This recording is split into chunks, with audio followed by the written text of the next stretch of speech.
This is Sridhar Gadari, senior journalist, managing editor, V Media news. Telangana రాష్ట్రం నుంచి వేలాది మంది త్రివిధ దళాల్లో పనిచేసి ఈ దేశ రక్షణ కోసం కృషి చేశారు. తెలంగాణ రాష్ట్ర సైనిక సంక్షేమ శాఖ డైరెక్టర్గా పనిచేసిన కల్నల్ రమేష్ గారు ఉన్నారు. ఆయన అడిగి మరిన్ని వివరాలు తెలుసుకుందాం.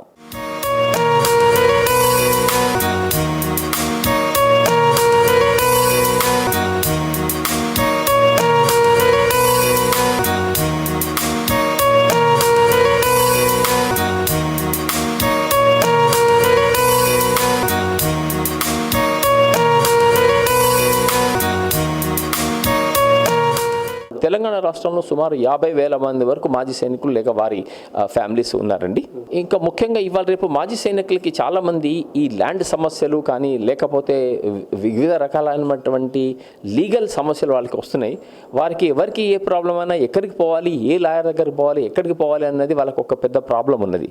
అందుకని మేము ఏం చేసామంటే నేషనల్ లీగల్ సర్వీస్ అథారిటీ మరియు తెలంగాణ లీగల్ సర్వీస్ అథారిటీ వారి ఆధ్వర్యంతో మేము మాజీ సైనికుల కోసం అని చెప్పి ప్రతి జిల్లాలో కూడా ఒక లీగల్ సర్వీసెస్ క్లినిక్ అని ఓపెన్ చేసామన్నమాట. ఈ లీగల్ సర్వీస్ క్లినిక్ ఏంటి అంటే ప్రతి మొదటి శనివారము, ప్రతి ఆఖరి శనివారం, ఫస్ట్ అండ్ ఫోర్త్ సాటర్డే నాడు ఈ Telangana state legal service authority వారు నామినేట్ చేసినటువంటి ఒక లాయరు, ఒక కౌన్సిలరు, వీళ్ళిద్దరు కూడా మా ఆఫీస్కి వస్తారు.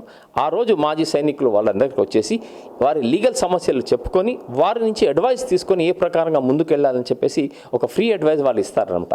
దీనివల్ల వందలాది మంది మాజీ సైనికులు వాళ్ళ ఫ్యామిలీస్కి కూడా మేము లీగల్ అడ్వైస్ ఇస్తున్నామండి. యాజ్ అ డైరెక్టర్ నా పదవీ కాలంలో ఇవన్నీ కూడా నేను చేయడం జరిగిందండి. ఇది నాకు భగవంతుడు ఇచ్చినటువంటి ఒక ఆపర్చునిటీ అనుకుంటాను.